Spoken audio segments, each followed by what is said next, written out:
Alright, shop update. We bought the Cherokee back. I know we keep saying like, oh, we'll do this in the next video or whatever, but the Cherokee's sort of a story of its own. We bought it back. It's got to go back to Mexico to do some immigration and customs stuff. My fault for not doing it, you know, whatever. But probably definitely do another video on just that Mexico trip in general. But for now, I'm heading out on vacation, so all of our crap's just sort of stacked.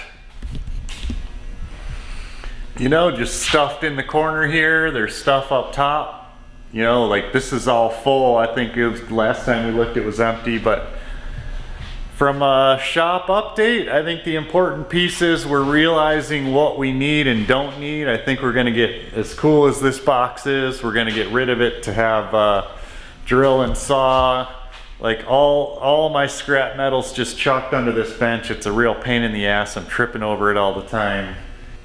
Pain in the ass, the air compressor sitting there on the floor, like we never really use the compressor, so it should be up top and remotely mounted, maybe on a rack or something, I don't know. But yeah, welding screen I use primarily to keep eyes, you know, like I don't really like to leave this door open, but when I do, it's nice to put the welding screen in front of, either in front of the door or in front of whatever car.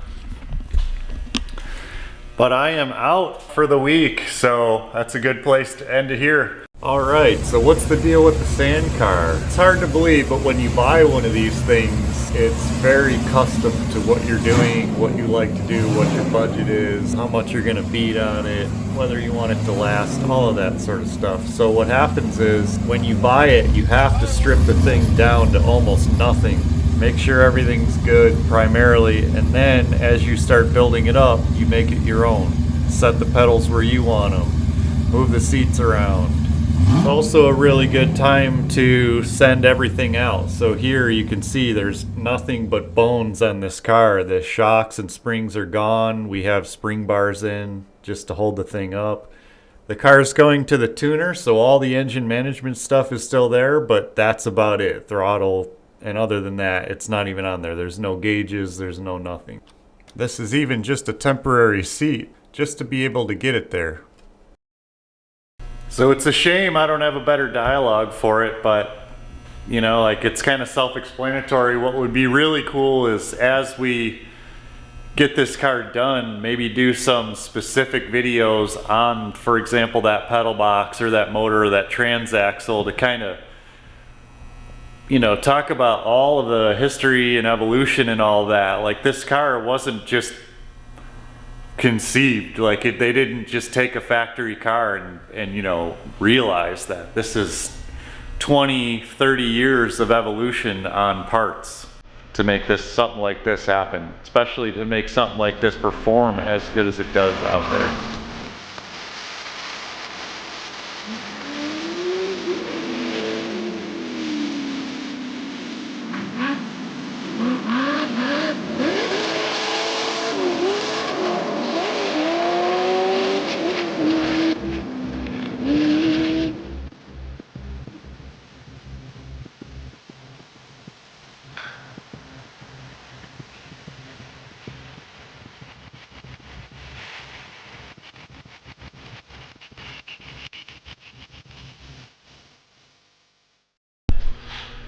There were a lot of things on this car.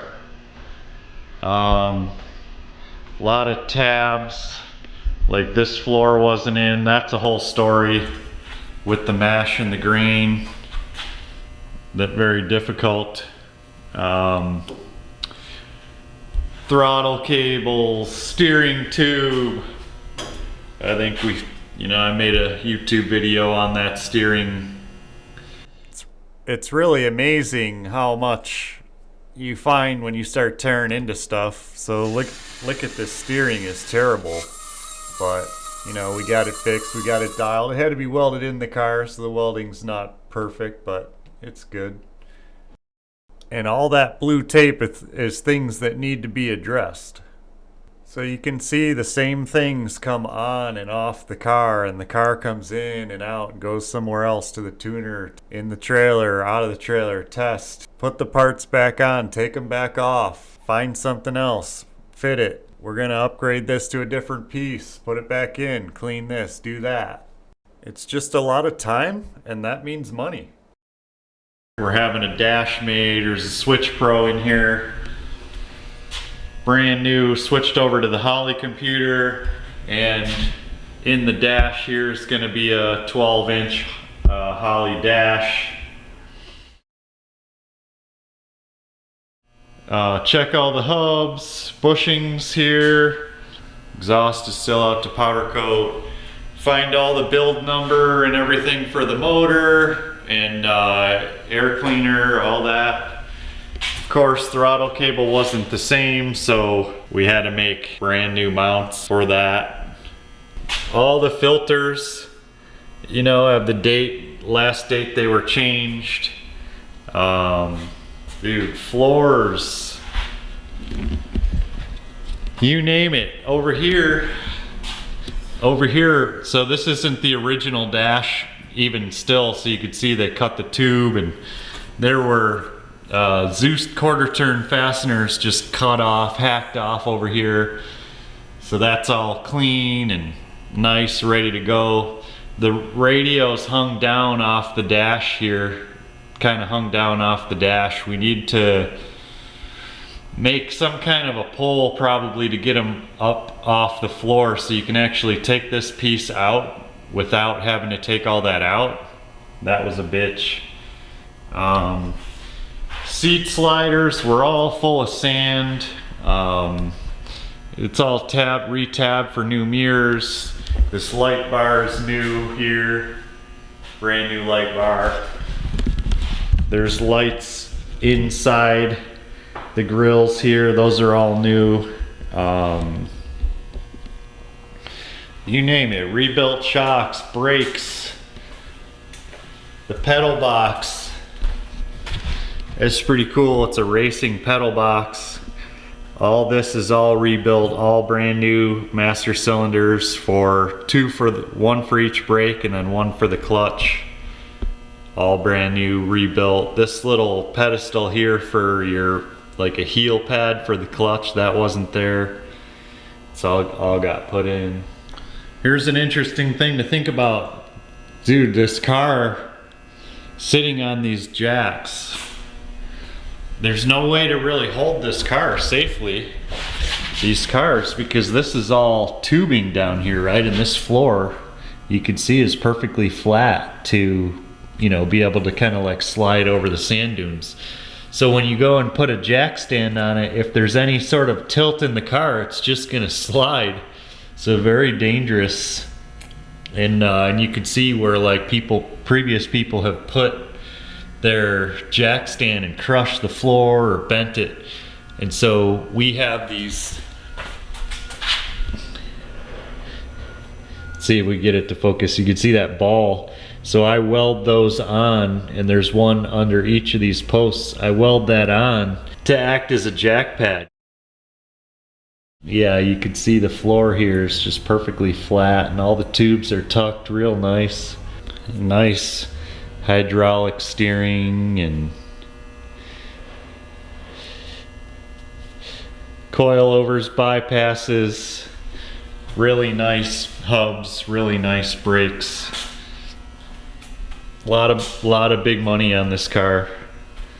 So looking at the back of the car here, it's an LS2 connected to a Porsche 944 transaxle. And then, so it has all of that style stuff, and then comes down to these hubs here. And the interesting thing is, none of this, including the LS motor, is actually from an LS. So these are custom castings for both the motor and the transmission. So they start with that design. This one here is a Mendiola. So they start with that design, and they make it better. So they have better, you know, like different main bolts and extra bolts, things like that. Thicker castings in the trans. These axles are, you buy parts for a 944 Porsche 944 transaxle, but everything is just bigger, right? The hubs, the CVs, the stars, everything's just bigger and upgraded, but it follows that same design. So that's kind of where you, that's just, you know, how you order parts or whatever. Everything is just bigger. The trailing arms, the suspension, the hubs. And so here, if you take this cap off, behind this bolt pattern here is the original Porsche hub there. But, you know, and same thing with the brakes. Everything's just aftermarket, bigger, better, rethought over the years.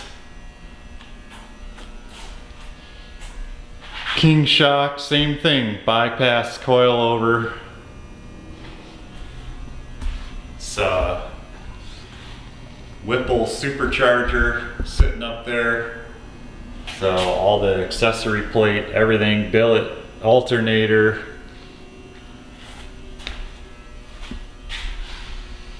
Here's your intercooler and radiator up top. And then there is hood scoops that go in and sort of to help pull the air back to these radiators. There's panels that go on the sides of the cars to kind of, you know, make it look like a normal car and all that. So yeah, this is a pretty cool thing. My favorite thing with something like this, or something as cool as this, is everybody just wants to be a part of it. So it really, people gravitate towards this thing. They want to help, they want to be involved. It's so radically different from anything on the street. It's ridiculous, it's amazing. And so my favorite thing is just hanging with everybody and getting it done. It's really been a group effort, and that's what this whole thing is about. That's why we started doing this in the first place. And let's be honest, before it's gone, you gotta set off some car alarms and get hassled for disturbing the peace.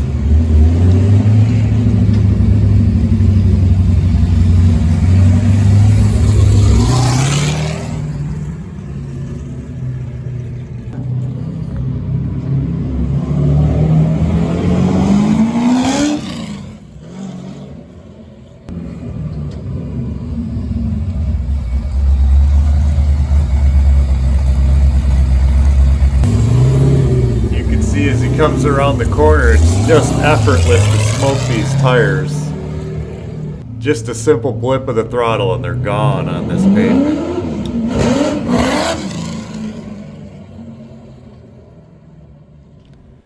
And of course, it's all lit up. Not super obnoxious, just enough. Just enough to not get hit while it's sitting on the top of the dune at night. And of course, the thing that nobody really thinks about is it's not just a car, it's a complete package. So if you don't have a race trailer that it can get into without a whole bunch of hassle, you're just gonna drive yourself nuts.